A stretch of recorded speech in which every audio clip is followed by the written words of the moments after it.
Good to see this cabinet and the staff together here. Thank you.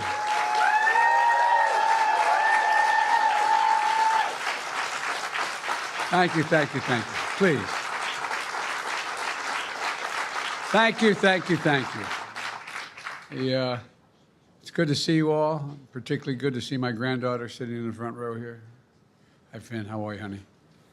For over 200 years, America has carried on the greatest experiment in self-government in the history of the world. And that's not hyperbole, that's a fact. We're the people.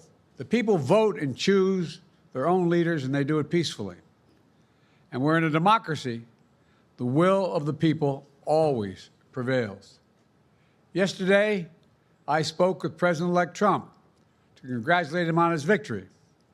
And I assured him that I'd direct my entire administration to work with his team to ensure a peaceful and orderly transition. That's what the American people deserve.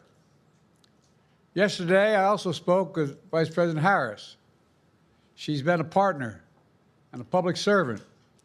She ran an inspiring campaign, and everyone got to see something that I learned early on to respect so much, her character. She has a backbone like a ramrod. She has great character, true character. She gave her whole heart and effort, and she and her entire team should be proud of the campaign they ran. You know, the struggle for the soul of America, since our very founding, has always been an ongoing debate and still vital today.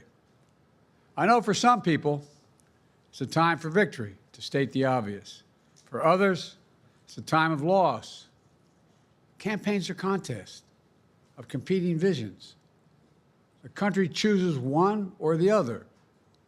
We accept the choice the country made.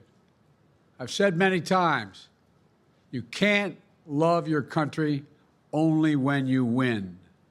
You can't love your neighbor only when you agree.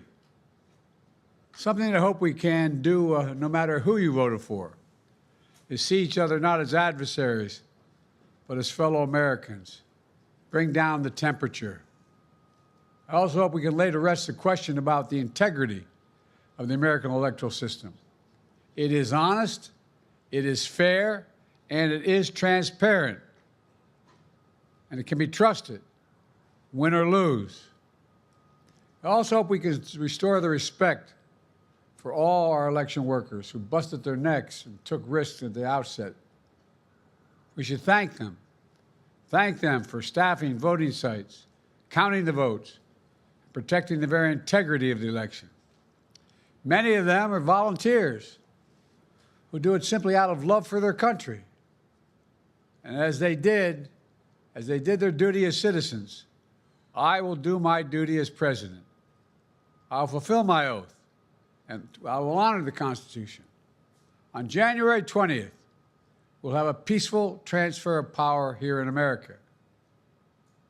To all our incredible staff, supporters, cabinet members, all the people who've been hanging out with me for the last 4 years, God love you, as my mother would say.